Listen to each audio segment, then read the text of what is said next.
रणदीप सुरजेवाला जी,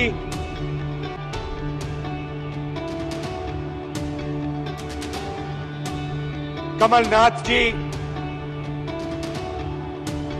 गोविंद सिंह जी, दिग्विजय सिंह जी,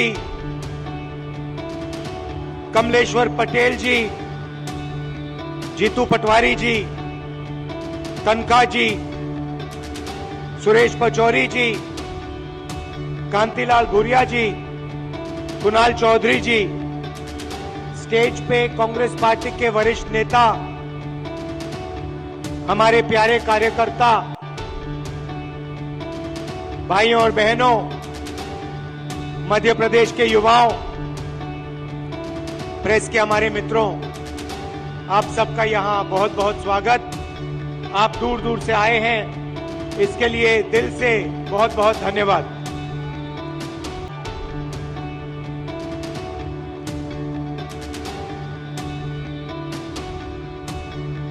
विचारधारा की लड़ाई है। एक तरफ कांग्रेस पार्टी, दूसरी तरफ आरएसएस और बीजेपी।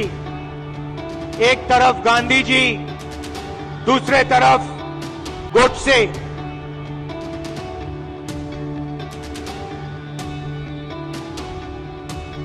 भैया इनको दिखाई नहीं दे रहा है। भैया प्रेस वाले थोड़े नीचे हो जाएं तो लोगों को दिखे।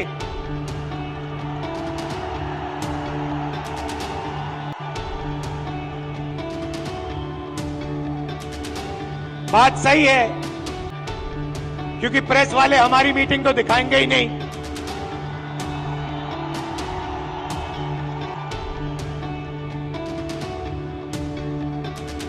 तो एक तरफ गांधी जी, दूसरी तरफ गोडसे। एक तरफ नफरत और हिंसा, अहंकार, और दूसरी तरफ मोहब्बत, आदर, भाईचारा। अब देखिए, जहां भी ये जाते हैं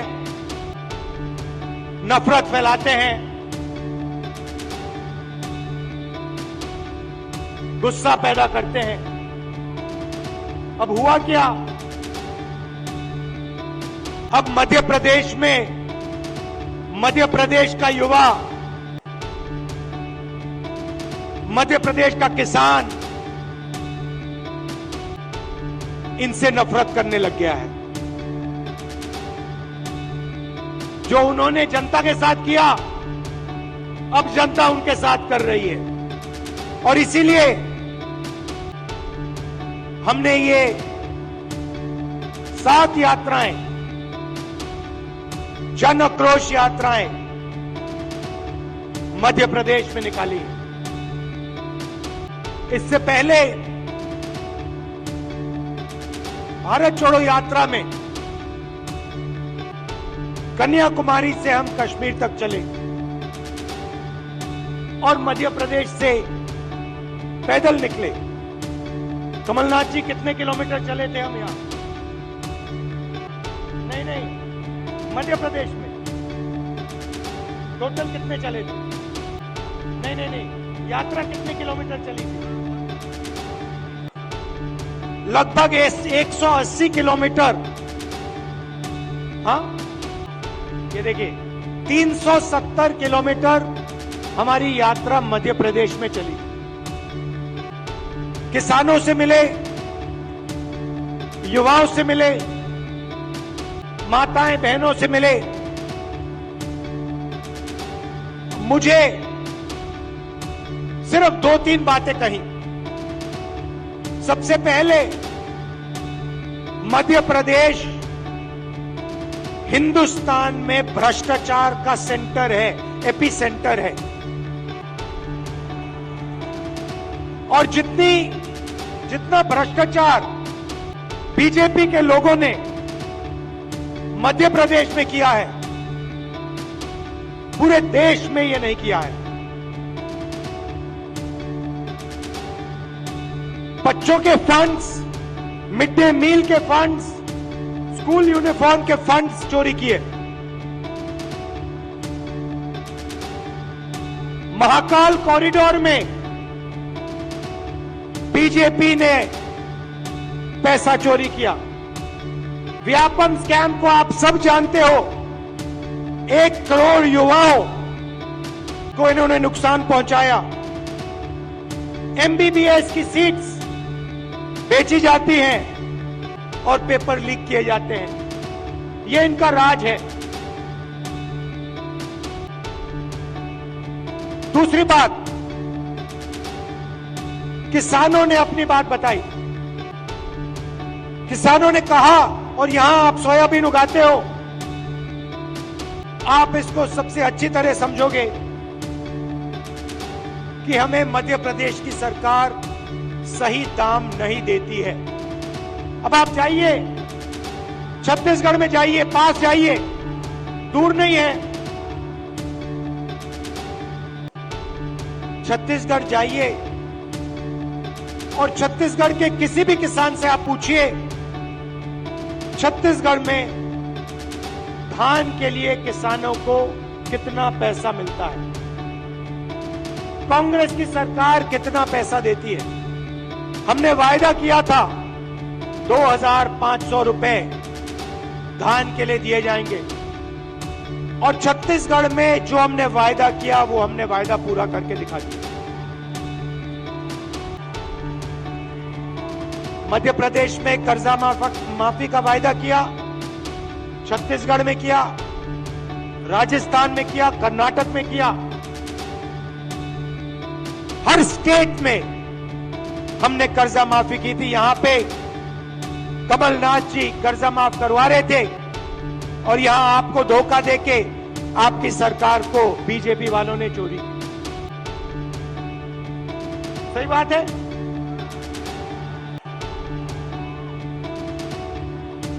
भाई और बहनों, 18,000 किसानों ने यहां पे पिछले 18 साल आत्महत्या की है।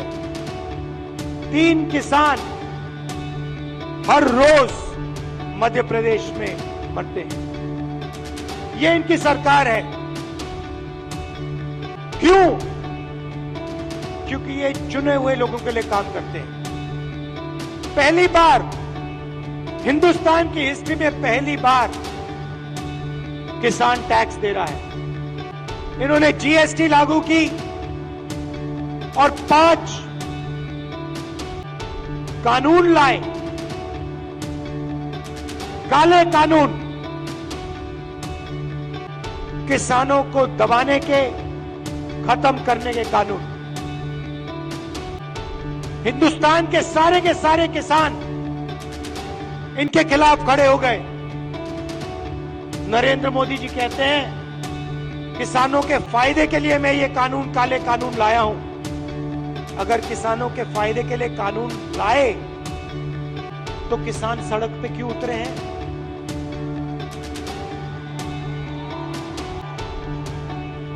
नरेंद्र मोदी जी कहना चाहते थे कि किसानों को कोई समझ नहीं है, किसान अपने हित को नहीं जानते। नरेंद्र मोदी कहना चाहते थे कि हिंदुस्तान के 2-3 अरबपति अदानी जी किसान को फायदा पहुंचाने के लिए काम करते हैं। भाई और बहनों, आप कर्नाटक जाइए, राजस्थान जाइए, छत्तीसगढ़ जाइए, हिमाचल जाइए, हमारी सरकारें गरीबों के लिए, कमजोर लोगों के लिए काम करती हैं। कर्नाटक में हमने 5 गारंटी दी, गरीबों के लिए, महिलाओं के लिए, किसानों के लिए। आप जाइए, कर्नाटक में जाइए, कर्नाटक की महिलाएं बस में जाने के लिए 1 रुपया नहीं देती, मुफ्त में घूमती हैं। कहीं भी जाना हो कर्नाटक में, कर्नाटक की महिलाएं फ्री में जाती है। हर महीने उनके बैंक अकाउंट में सीधा पैसा आता है, सरकार पैसा देती है। छत्तीसगढ़ में जाइए, किसानों का कर्जा माफ किया, किसानों को सही दाम दिलवाते हैं। राजस्थान में जाइए, स्वास्थ्य के बारे में पूछिए, मुफ्त में वहां पे दवाई मिलती है। 15 लाख रुपए का वहां पे फ्री में इलाज होता है। हार्ट सर्जरी करवानी हो, बड़ी से बड़ी सर्जरी करवानी हो, राजस्थान में जाइए, पता लगाइए, राजस्थान की जनता को वहां पे फ्री में सर्जरी मिलती है। सरकार जनता के लिए चलनी चाहिए, सरकार किसी संगठन के लिए या एक दो बड़े उद्योगपतियों के लिए नहीं चलनी चाहिए। और ऐसी ही सरकार हम यहां मध्य प्रदेश में चलाना चाहते हैं। और कमलनाथ जी का काम आपने देखा है,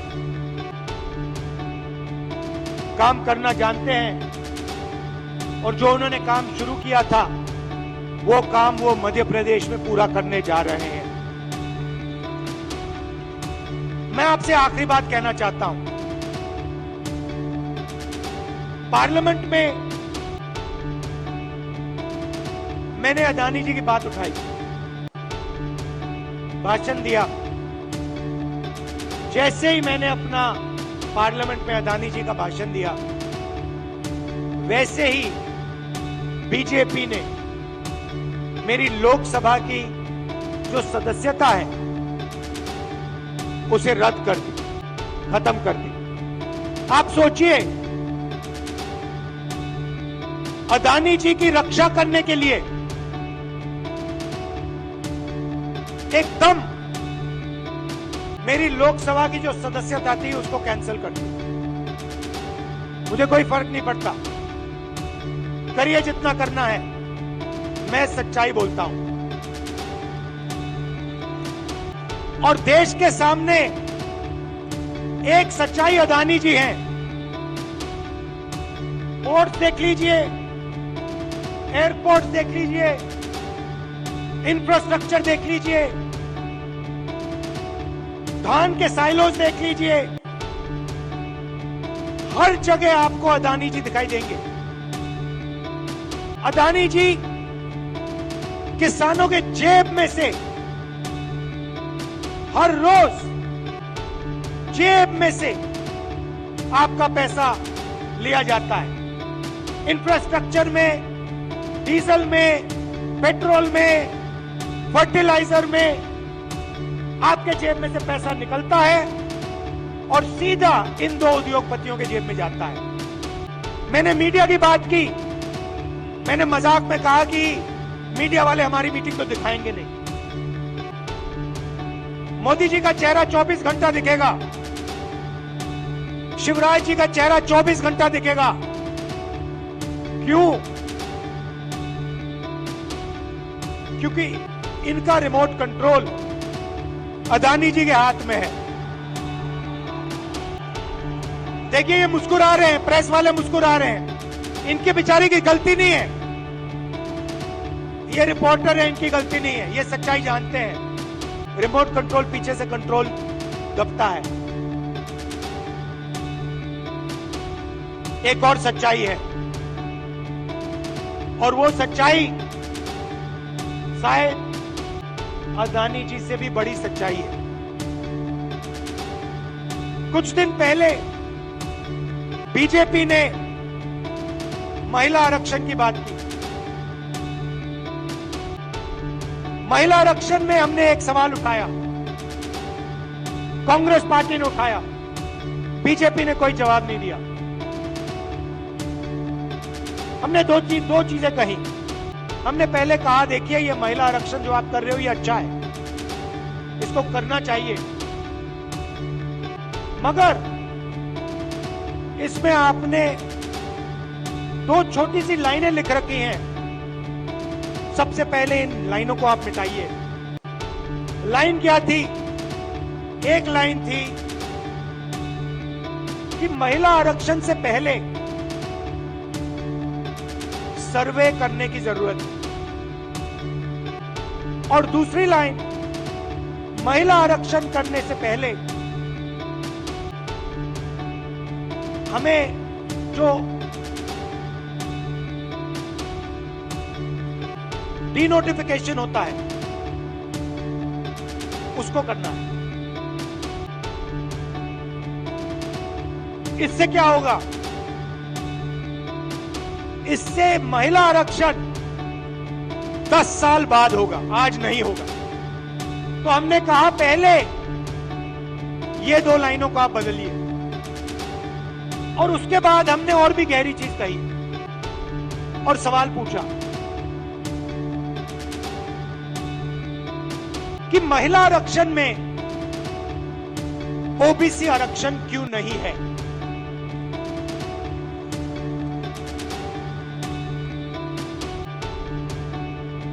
ओबीसी आरक्षण महिला आरक्षण में आपने क्यों नहीं दिया?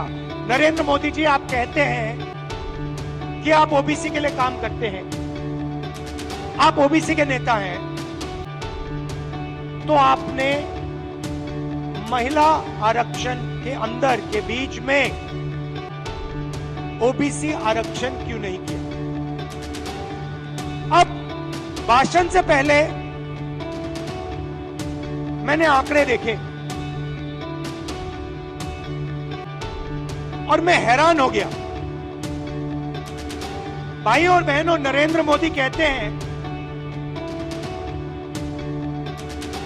कि बीजेपी में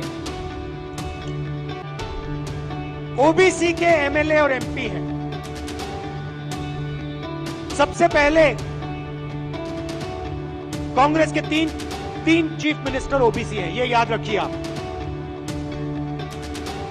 हमारी 4 सरकारें हैं, 3 हमारे ओबीसी चीफ मिनिस्टर हैं। दूसरी बात, आप पार्लियामेंट में, विधानसभा में चले जाइए और बीजेपी के किसी भी एमएलए से पूछ लीजिए, एमपी से पूछ लीजिए, आपसे कुछ पूछा जाता है क्या? जब कानून बनाए जाते हैं आपसे कुछ पूछा जाता है? आपको कहेंगे भैया हमारे से कुछ कोई नहीं पूछता। कानून आरएसएस वाले लोग बनाते हैं, कानून अफसर बनाते हैं, कानून बीजेपी के एमएलए और एमपी नहीं बनाते। सच्चाई भाइयों और बहनों एक और है। सच्चाई यह है कि हिंदुस्तान को 90 अफसर चलाते हैं। कैबिनेट सेक्रेटरी और secretary of government of India Hindustan की सरकार को चलाते हैं। 90 लोग ये कानून बनाते हैं, ये निर्णय लेते हैं पैसा किधर जाएगा, कितना पैसा कहां जाता है। अब मैं आपसे सवाल पूछना चाहता हूं, बीजेपी के 10 साल से सरकार है, 90 अफसर सेक्रेटरी हिंदुस्तान को चलाते हैं। मैं हिंदुस्तान के सब ओबीसी से पूछना चाहता हूं, नरेंद्र मोदी जी कहते हैं आपकी भागीदारी है हिंदुस्तान की सरकार में, मध्य प्रदेश की सरकार में। आप मुझे बता दो, इन 90 अफसरों में से ओबीसी कितने हैं?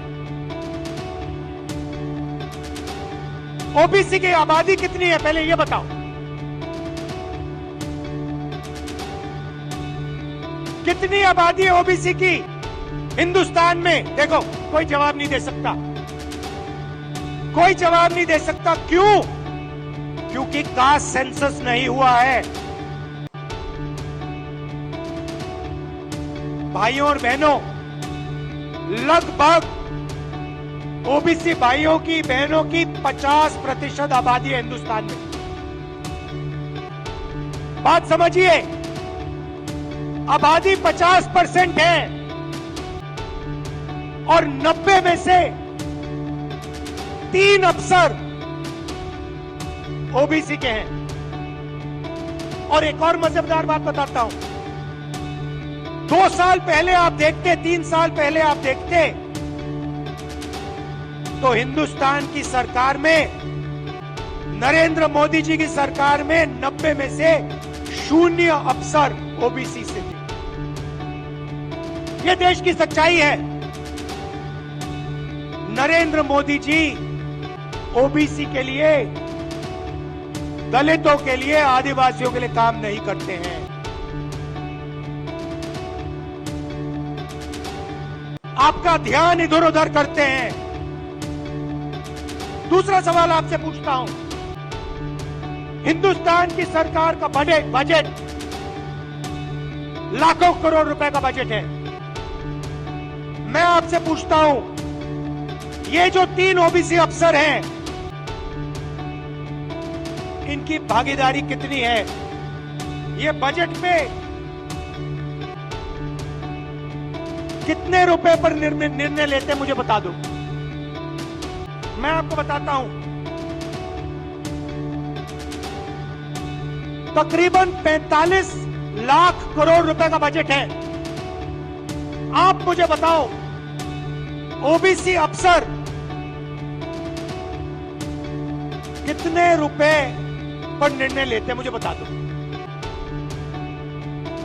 नरेंद्र मोदी जी की ओबीसी की सरकार है, सब शांत, किसी को नहीं मालूम।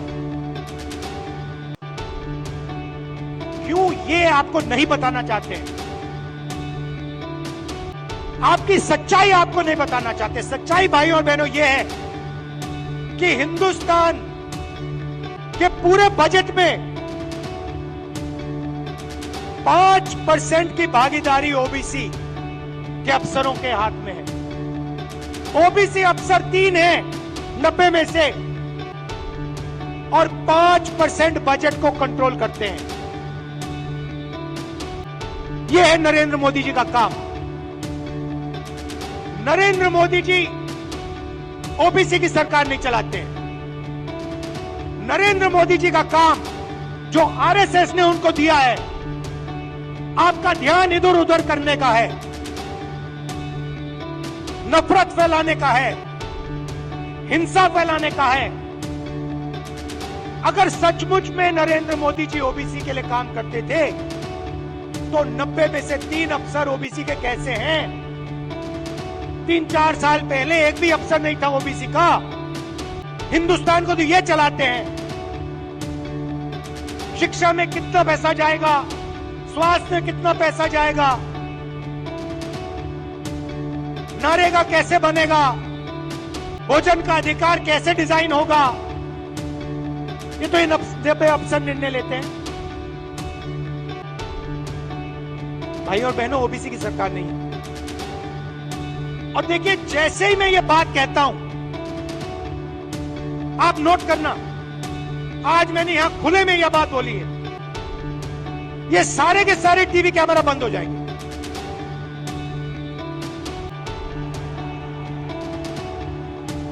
आप देख लेना, ये सारे के सारे बंद हो जाएंगे। क्योंकि जो सच्चाई है देश की, कि जो सारी की सारी लूट हो रही है,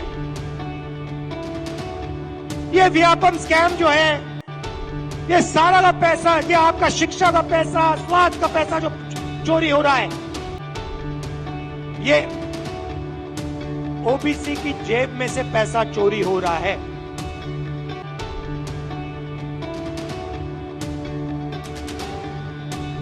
ये मैं आपसे कहना चाहता था, इसको आप मत भूलिए। सबसे जरूरी चीज, जैसे कमलनाथ जी को चोट लगी, आपको चोट लगी, सुना है, लगी ना? कमलनाथ जी यात्रा में निकले, रथ के कोने पे खड़े थे, बहुत भारी भीड़ थी, धक्का लगा, घुटने में चोट लगी। कमलनाथ जी जैसे ही आप अस्पताल गए, पहला काम क्या हुआ? डॉक्टर ने पहला काम क्या किया, बताइए?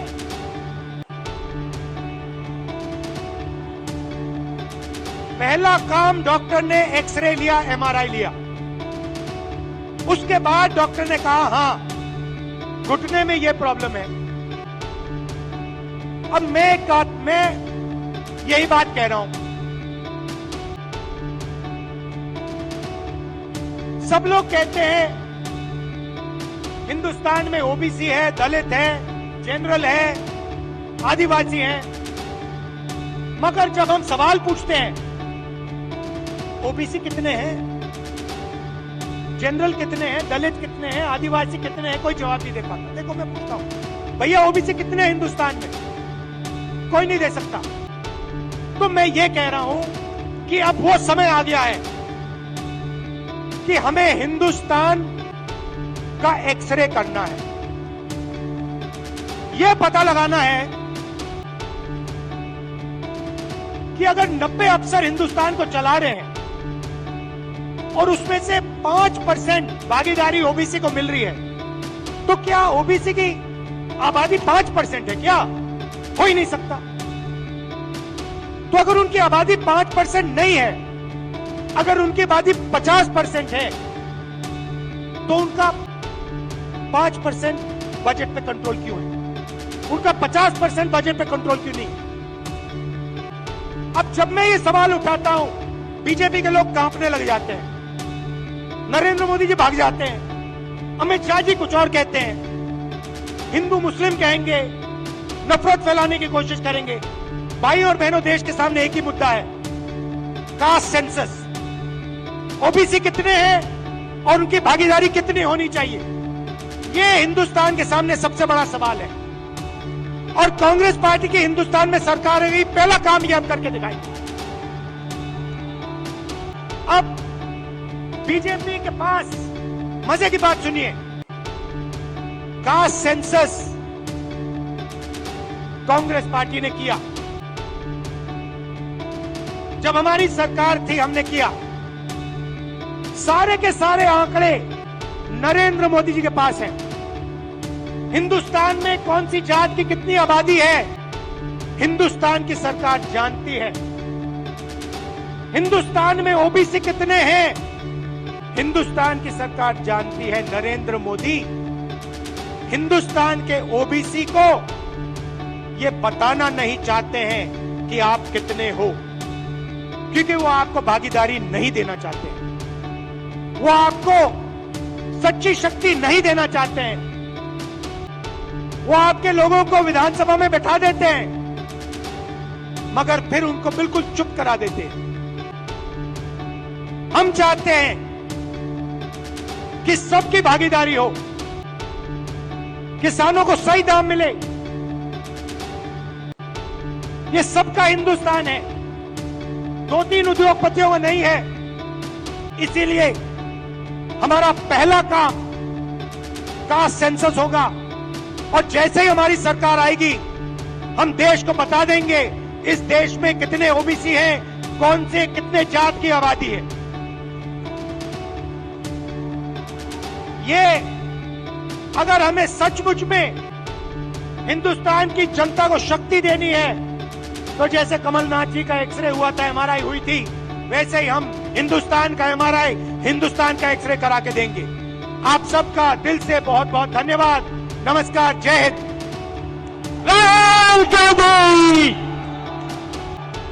बहुत बहुत धन्यवाद। सबसे पहले राहुल जी का मेरा निवेदन है सबसे कि 2 मिनट ये स्वाति शिक्षक भी आए और यहाँ पे एक और बात कमलनाथ जी ने मुझे याद दिलाया।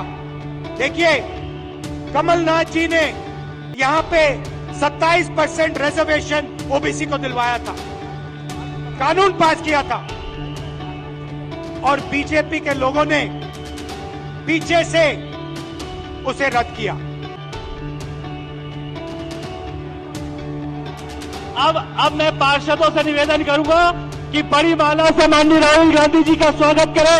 सभी पार्षद आगे आ जाए कोलाय नगर के, और एक किताब का विमोचन जो भारत जोड़ो यात्रा पे है।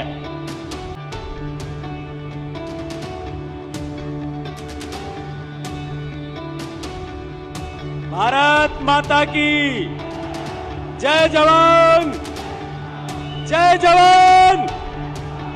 साथियों, आज हमारे बीच में एक ऐसा जननायक, जनसेवक, जिन्होंने 3-4 किलोमीटर पैदल चलकर नफरत के बाजार में मोहब्बत की दुकान खोलने के लिए पूरे देश को मजबूर कर दिया। मैं आप सबसे अनुरोध करता हूं, अपनी जगह पे खड़े होकर राहुल जी के सम्मान में जोरदार तालियों से स्वागत करो। साथियों, 25,000 करोड़ रुपया पूरी मीडिया, सोशल मीडिया, जितनी ताकत थी पूरी राहुल जी के खिलाफ पिछले 10 साल में मोदी जी ने लगा दी। उसके बावजूद सत्य की जीत हुई और राहुल जी को पूरा देश सर आंखों पे, पलकों पे बिठा रहा है। फिर एक बार जोरदार तालियों से स्वागत करो। साथियों, दो विचारधाराओं की लड़ाई है, दो व्यक्तियों की लड़ाई है। एक देश को जोड़ना चाहता है प्रेम से, प्यार से, मोहब्बत से, और एक देश में बंटवारा चाहता है सत्ता के लिए, भाई से भाई को लड़ाना चाहता है सत्ता के लिए। आप और हम सबकी जिम्मेवारी है कि हम सब राहुल जी के साथ कंधे से कंधा मिलाकर इस लड़ाई में और ताकत दें, जिससे मध्य प्रदेश में पंजे की सरकार बने। आप सब तैयार हैं? एक है जन आक्रोश और एक है जन आशीर्वाद। जन आक्रोश, 1 करोड़ युवा बेरोजगार हैं। जन आक्रोश है कि जन आशीर्वाद है। 4 लाख करोड़ का कर्ज है। जन आक्रोश है कि जन आशीर्वाद है। 2 लाख बहनें गायब हो गई मध्य प्रदेश से। जन आशीर्वाद है कि जन आक्रोश है। 40 एग्जाम हुए बच्चों के, 40 में ही घपले। जन आक्रोश है कि जन आशीर्वाद है। किसानों की आत्महत्या में हम नंबर 1, किसान सबसे ज्यादा कर्जदार मध्य प्रदेश में। कर्मचारी आंदोलन, अतिथि विद्वान, अतिथि शिक्षक, हमारे वेतन भोगी कोटवाल सब परेशान। फिर जन आक्रोश है कि जन आशीर्वाद। निर्णय मध्य प्रदेश की जनता को लेना है। साथियों, लाडली बहना जाती हुई सरकार को याद आई है। जाती हुई सरकार को बहन की याद आई है। मध्य प्रदेश में 8 करोड़ लोग हैं, 4 करोड़ बहनें हैं। वोट के लिए 1 करोड़ बहनों को 1,000 देंगे। 18 साल से क्यों नहीं दिए? यह सवाल मध्य प्रदेश के आम जन में है या नहीं है? साथियों, मैं ज्यादा न बोलते हुए इतना ही अनुरोध करना चाहता हूं कि यह प्रदेश किसानों का प्रदेश है। मध्य प्रदेश में और देश में एक है कांग्रेस पार्टी, जिसने भूमि अधिग्रहण अधिनियम का कानून राहुल जी लेके आए। हमने 72,000 करोड़ का कर्ज माफ किए। 27 लाख किसानों के मध्य प्रदेश में कमलनाथ जी ने कर्ज माफ किए। हमने हर वो किसान का श्वेत क्रांति, ग्रीन रेवोल्यूशन सब लेके आए। और दूसरी तरफ है मंदसौर में 6 किसानों को गोली मारने वाली है भाजपा और शिवराज की सरकार। मध्य प्रदेश में 1 लाख किसानों पर मुकदमे लगाने वाली शिवराज सरकार। ये हमारे 700 किसान 3 काले कानून में जिनकी हत्या कर दी इस सरकार ने, वो भारतीय जनता पार्टी। मैं अंत में इतना ही कहूंगा कि देश समझ चुका है कि एक ऐसा व्यक्ति जो गरीब के, वंचित के, किसान के, ट्रैक्टर से, फर्नीचर के, हमारे कारोबारी से, ड्राइवर से, हमारे कहां नहीं जाते हैं राहुल गांधी। जरा उनके सम्मान में एक बार जोरदार तालियां बजाओ, दोनों हाथ ऊंचे करो, संकल्प लो कि हम इस बार कांग्रेस की सरकार बना के ही दम लेंगे। दोनों हाथ ऊंचे करके बताओ, सब एक साथ, भारत माता की। मैं बहुत बहुत धन्यवाद देना चाहूंगा माननीय जीतू पटवारी साहब का, जो इस ऐतिहासिक यात्रा को लेकर निकले हैं। और मैं बताना चाहूंगा माननीय राहुल जी को कि यहाँ पे आपको सिर्फ किसान ही नहीं, कई कर्मचारियों के संगठन भी 2 दिन से अप्रोच कर रहे हैं कि उनके साथ भी जो अत्याचार हो रहा है, चाहे पटवारी हो, चाहे कोटवार हो, चाहे शिक्षक हो, चाहे अलग अलग वर्गों से आने वाले लोग हो, इनके ज्ञापन आप तक पहुंचेंगे। उम्मीद कांग्रेस पार्टी से है कि कांग्रेस पार्टी यहाँ पे आएगी और सारी मांगे उनकी पूरी करने का काम करेंगी। अब मैं बुलाना चाहूंगा मध्य प्रदेश के पूर्व मुख्यमंत्री माननीय दिग्विजय सिंह साहब को। उन्होंने अपनी मौन स्वीकृति दी और कहा है कि उनकी बात माननीय राहुल गांधी जी करेंगे। मैं धन्यवाद दूंगा। अब हम सब के नेता माननीय कमलनाथ जी, जिनके नेतृत्व में किसान का कर्जा माफ हुआ और ऐतिहासिक रेगुलर किसानों का भी कर्जा माफ हुआ, गरीब की पेंशन बढ़ी। ऐसे नेता माननीय कमलनाथ जी को मैं आपके बीच में बुलाना चाहूंगा कि मध्य प्रदेश के पूर्व मुख्यमंत्री माननीय कमलनाथ जी का जोरदार तालियों के साथ उनका स्वागत हम करें।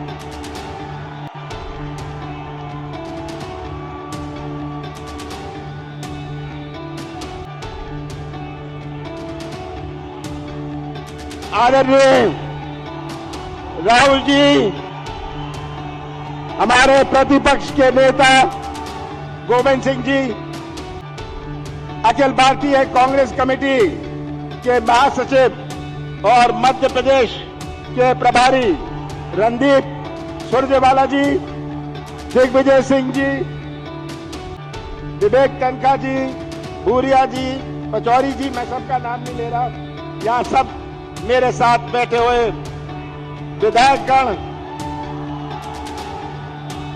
सभी आदरणीय बुजुर्गों, भाइयों और बहनों, मेरा मालवा के सभी भाइयों और बहनों को राम राम। पूरी शाहजहांपुर जनता को मैं प्रणाम करता हूं। यहां आकर 40-42 साल पहले की दाल बाटी याद है? दाल बाटी, यहाँ की मशहूर दाल बाटी मुझे याद आती है। यहाँ आकर ये दाल बाटी याद आती है और अपनी जवानी भी याद आती है। पर मैं ये मत सोचिएगा कि मैं बूढ़ा हो गया हूं। राहुल जी, जरा मैं चाहता हूं, जिस प्रदेश में आप आए हैं, ये प्रदेश भ्रष्टाचार में नंबर 1, सही बात है? यहां सब बैठे हुए हैं, ये या तो भ्रष्टाचार के शिकार हैं या भ्रष्टाचार के गवाह हैं, सही बात है? राहुल जी, जिस प्रदेश में आप आए हैं, ये बेरोजगारी में देश भर में नंबर 1 है। ये नौजवान जो यहां खड़े हैं, यही नौजवान हमारे प्रदेश का निर्माण करेंगे भविष्य में। अगर इनका ही भविष्य अंधेरे में रहा तो कैसा निर्माण होगा भविष्य में? 1 करोड़ नौजवान मध्य प्रदेश में बेरोजगार हैं। ये नंबर 1 है बेरोजगारी में, और मध्य प्रदेश में सबसे बड़ी चुनौती आज हमारे ये नौजवानों का भविष्य है। राहुल जी, जिस प्रदेश में आप आए हैं, नंबर 1 महिलाओं पर अत्याचार, नंबर 1 आदिवासियों पर अत्याचार, और ये तो अब चौपट प्रदेश बन गया है। चौपट हमारी रोजगार व्यवस्था, चौपट भर्ती व्यवस्था, चौपट कृषि व्यवस्था, चौपट शिक्षा व्यवस्था, चौपट स्वास्थ्य व्यवस्था, चौपट उद्योग धंधे। कहां मैं पढ़ूं? पूरा प्रदेश ये चौपट प्रदेश है। इस प्रदेश की तस्वीर आप सबके सामने है। मैं तो आप सबको धन्यवाद देना चाहता हूं कि कटाई चल रही है और इतनी भारी संख्या में आप यहां उपस्थित हैं। आपने हमें बल और शक्ति दी। आप सबका बहुत बहुत धन्यवाद। 18 साल से शिवराज सिंह जी ने अपने प्रदेश को कहां घसीटा है। ये बर्बाद प्रदेश जो आप सबके सामने है, जहां हर वर्ग परेशान है। हमारा भटकता हुआ किसान जो बीज और खाद के लिए भी भटकना पड़ा, सही बात है? किसानों के साथ अन्याय, हमारा बेरोजगार नौजवान, हमारा छोटा व्यापारी। आज ये प्रदेश की तस्वीर हमारे सामने है। और अब तो शिवराज सिंह जी की घोषणाएं, शिवराज सिंह की घोषणा मशीन डबल स्पीड पर चल रही है। डबल स्पीड पर चल रही है, इनका झूठ की मशीन डबल स्पीड पर चल रही है। ये आज आप सबके सामने तस्वीर है और ये यात्रा निकाल रहे हैं। इनको तो रेट कार्ड की यात्रा निकालनी चाहिए। 50% हर चीज में भ्रष्टाचार की व्यवस्था बनाई है।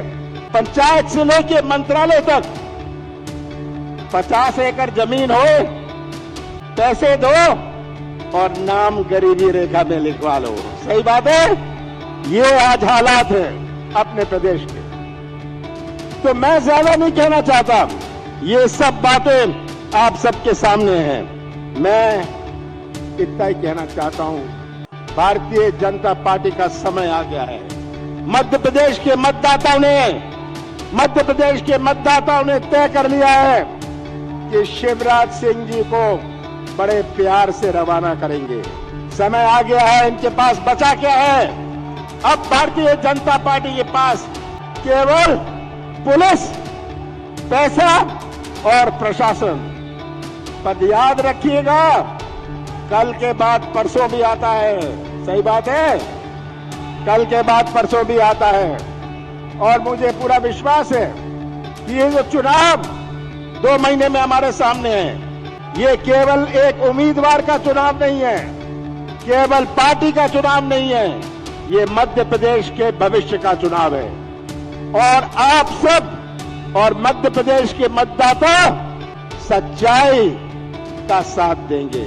मध्य प्रदेश की तस्वीर अपने सामने रख लीजिए, सच्चाई का साथ दीजिए और मध्य प्रदेश का भविष्य सुरक्षित रखिए। ये हमारे सामने चुनौती है और मुझे इसका पूरा विश्वास है कि हमने जो 15 साल सरकार चलाई, आप गवाह हैं जो हमारी सरकार चली। हमने अपनी नीति और नियत का परिचय दिया। हमने 27 लाख किसानों का कर्जा माफ किया और यहां अपने इस जिले में हमने 70,800 किसानों का कर्जा पहली किश्त में माफ किया। हमने 100 रुपए 100 यूनिट बिजली दी। अब पेंशन बढ़ाई। हमने गौशाला बनाया। कौन सा पाप मैंने किया था? कौन सा गुनाह मैंने किया? कौन सी गलती मैंने करी? ये सब आज आप सबके सामने है और मैं तो यही कहता हूं कि सौदे से इन्होंने सरकार बनाई, सौदे से सरकार बनाई। मैं मुख्यमंत्री था, मैं भी सौदा कर सकता था। ये विधायक आते थे मेरे पास, इतने करोड़ रुपए मिल रहे हैं। मैंने कहा कि मैं सौदे से कुर्सी में नहीं बैठूंगा। मैं मध्य प्रदेश की पहचान सौदे से नहीं करने दूंगा। कुर्सी जाती है जाए। मैंने सौदा नहीं किया और हमारी सरकार गई। आज मेरा अंत में आपसे एक ही अपील है। इन नौजवानों को देखता हूं, मुझे बड़ी बेचैनी होती है। आज इन नौजवानों को देखता हूं, माताओं और बहनों को देखता हूं जिन्होंने इतने प्यार से पाला पोसा है, मुझे बड़ी परेशानी होती है। आज यही इनका भविष्य हमें सुरक्षित रखना है। अपने कृषि क्षेत्र में नई क्रांति लानी है। हमने कर्जा माफ किया था पहली किश्त में, हमारी सरकार आएगी, सब किसानों का कर्जा फिर से हम माफ करेंगे। ये हमने करके दिखाया है और आगे भी हम करके दिखाएंगे। 5 हॉर्स पावर की बिजली मुफ्त में देंगे, आपको 12 घंटे बिजली मिलेगी ताकि हमारा कृषि क्षेत्र मजबूत होए। कृषि क्षेत्र में ताकत होती है तो गांव में किराने की दुकान भी चलती है, नहीं तो किराने की दुकान भी नहीं चलेगी। तो मैं आप सबको अंत में फिर से धन्यवाद देना चाहता हूं। आपने यहां आकर राहुल जी के लिए, राहुल जी के ऊपर आपने विश्वास रखा। हम सब भरोसा कर रहे हैं राहुल जी पर। राहुल जी, पूरा प्रदेश आप पर भरोसा कर रहा है और पूरा प्रदेश, मुझे विश्वास है जो आप पर भरोसा कर रहा है, ये भरोसा आपने जैसे दिखाया है, अभी कर्नाटक में दिखाया, हिमाचल में दिखाया, ये भरोसा आप पर है और मध्य प्रदेश की जनता भी आप पर भरोसा करेगी। आप सबका बहुत बहुत धन्यवाद। कुणाल, अब मैं आमंत्रित करूंगा उस शख्सियत को जिन्होंने 3600 किलोमीटर कन्याकुमारी से कश्मीर तक का यात्रा